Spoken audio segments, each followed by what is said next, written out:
Hi there. My name is Jason Grindstaff, and I'm an associate professor of health and human performance at Cumberland University in Lebanon, Tennessee. We're continuing our discussion today on arousal, anxiety, and stress and how that affects performance. During our last video, we focused on the first three objectives, and today we're going to be focusing on our final two objectives for chapter 4. We really want to hone in and talk about some of those sources of stress and how particularly the human body experiences stress. We're going to be looking at a few different theories, and then finally we want to wrap up with how we can apply various psychological skills or mental skills to reduce stress and manage some of that anxiety. So in particular, what are we going to be focusing on? We're going to address 4 particular theories today. We're going to be looking at drive theory, the inverted U hypothesis, the IZOF, or the individualized zone of optimal functioning, and then finally we're going to take a look at catastrophe theory. So let's go ahead and get started. Drive theory is one particular theory of how arousal affects performance. Now, when we look at any one of these theories, most of them are going to be placed on on an axis where we have our x-axis is arousal, and our x-axis, as we know, is always predicting some variable, which is on our y-axis. So in this case, arousal is predicting performance, not the other way around. Performance does not predict arousal. So we have arousal on our x-axis, and then it's predicting performance. And so according to drive theory, there's a direct linear relationship that the more amped up, so over here we have higher arousal. Over here we have lower arousal. Low performance, high performance. And at the higher levels of arousal lead to higher level of performance up here. That's a direct linear relationship. Well, there's certainly going to be some pros and cons to this. You know, certainly on the positive side, this is a very simplified model of how arousal affects performance, and to a certain degree, it is true.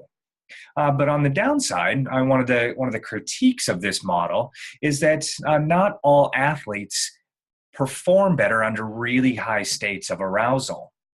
So if we look at the next model, which is the inverted U hypothesis, here this model tries to take that into consideration. And so here we have, again, our low physiological arousal and high physiological arousal. On our y-axis, again, low performance, and up here, higher, better performance. And so what this model is suggesting, we have our inverted U, that under low states of arousal, the athletes are typically going to perform not as well. If you're playing a team that you should beat every time, you beat them 10 times out of the last 10 times you played them, you're not really amped up for it. So at times, sometimes teams tend to, this model might predict why some teams tend to perform down to another team's level. But what this model does suggest, and is very interesting, is that as arousal increases, so does performance up to a certain point. And what we see at that point, though, is a gradual drop-off. And many athletes often experience this, that under really high states of arousal, that performance starts to decrease. That leads us into our next model, which is the IZOF model, the individualized zone of optimal functioning. Now, this particular model kind of gets away from our axes and looks at that there are individual differences, that every individual, athlete A, athlete B, and athlete C, in the same situation are probably going to experience different levels of state anxiety. Well, athlete A, for example, might perform best out in really low levels of state anxiety. And as soon as anxiety starts to increase, as inverted U hypothesis, which suggests that there's some decrement in performance. So athlete A performs best under really low anxiety, whereas athlete B might not perform real well when anxiety or arousal is really low. Maybe they need to be amped up just a little bit. But if they get too amped up, they're out of their zone. And then here we have athlete C. In this case, athlete C doesn't do very well, doesn't perform well under low to moderate states of arousal or anxiety, but really needs to be extremely jacked up in a really high state of anxiety or arousal. An example of this might be, for example, a power lifter. Where this is a fairly closed skill. It is all about absolute strength.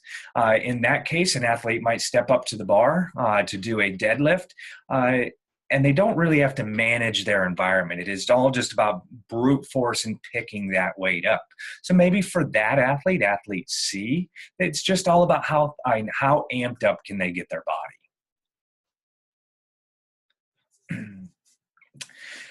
If we look at catastrophe model, here this looks very similar to our inverted U hypothesis. Again, we have our low and high physiological arousal and low and high performance.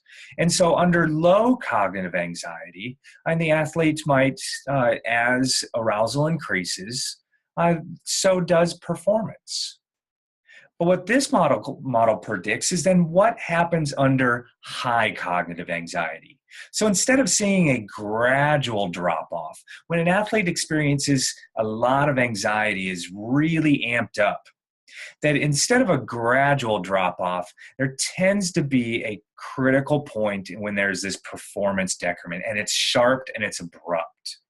The whole goal of sports psychology, when we focus on helping athletes deal with stress and anxiety and learning optimal levels of performance, is to help athletes figure out how to get into this zone right up here. What do they have to do if they are under aroused? If they have low energy, how do they amp themselves up? But also what happens to that athlete when they get here so that they don't crash? Because if an athlete can catch themselves, if they are self-aware enough and has integrated mental skills into their training, how can they be at this point here and bring themselves back up to this optimal zone instead of hitting that crash point where there's a point of no return?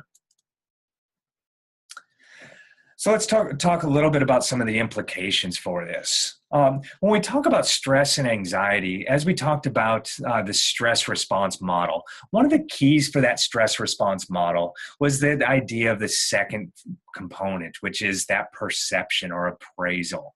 Helping athletes understand that the situation or the environmental demand is neither good or bad, it's actually quite neutral. But it's how the athlete experiences that stress.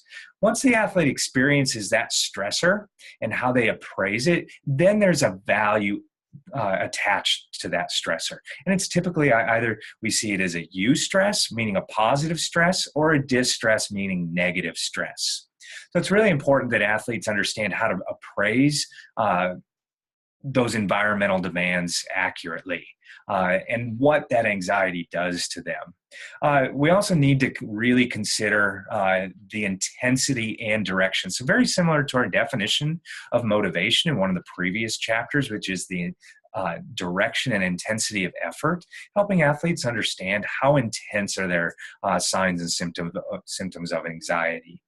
And then the direction in this case often will bring us back to, again, that interpretation or that perception. For example, the physiological arousal that one athlete might experience with the butterflies in the stomach. That particular athlete might view that experience as really nerve-wracking, like as if they're not ready for performance, and they get very nervous for that upcoming competition.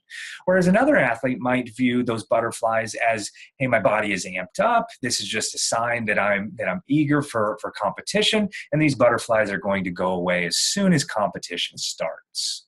So how we perceive that experience is critically important. Some words of caution, some things that we want to consider and think about when we're working with athletes. And this is particularly true, especially for coaches. Psyching athletes up. So often we think that getting athletes ready for competition is all about psyching them up. Well, hold on just for a moment.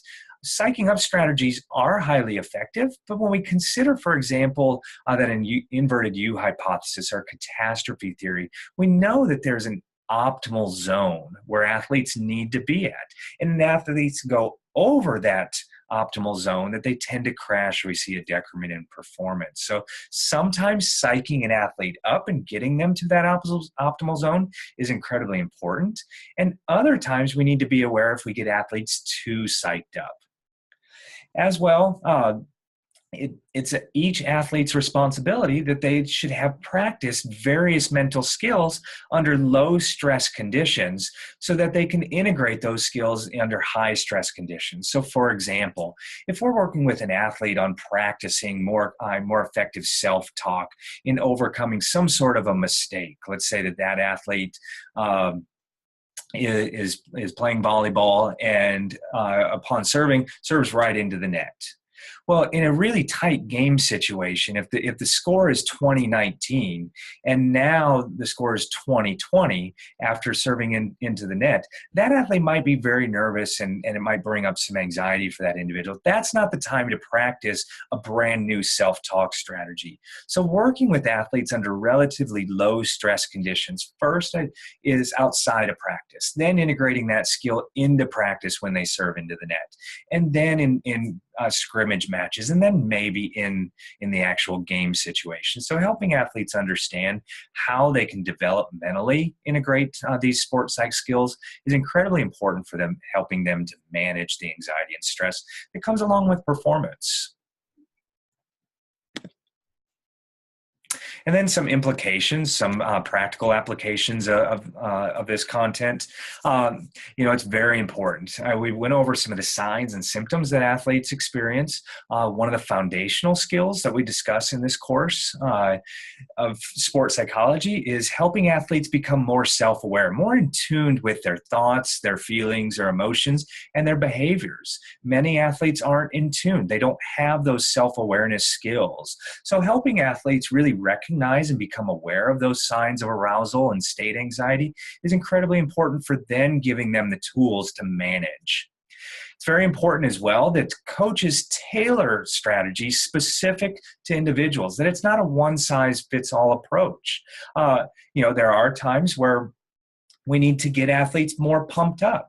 Other times we probably just need to keep athletes where they're at. And other times, we're probably going to need to bring them down a notch in order to perform at their best.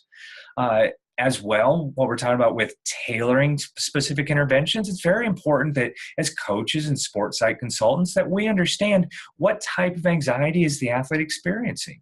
So if it's a cognitive type of anxiety, that's going to be the racing thoughts, intrusive thoughts. In that case, maybe more of a self-talk strategy or a thought stoppage strategy, or distraction strategies would be incredibly important.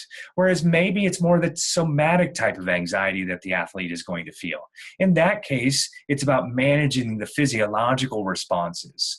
And for example, we might work on progressive muscle relaxation. You might integrate hypnosis.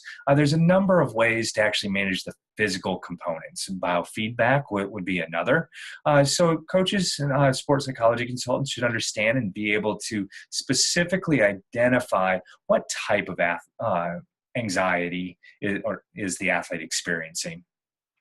And then finally, we want to really be able to develop the performer's confidence and perceptions of control. Helping athletes by integrating these mental skills into performance helps athletes increase their confidence. They have that belief that they can manage the stressor, so that as they perceive the stressor, they do believe that they can control it, that they have the skills available to them, that they have practiced it over time, and that now they can integrate that into competition situations where typically before there was a really high stress situation. So those are some of the practical applications for dealing with high stress, high anxiety situations. And I hope that you learned a little bit about how to manage those, how stress and anxiety affect the human body, and what we can do in performance situations. Thank you.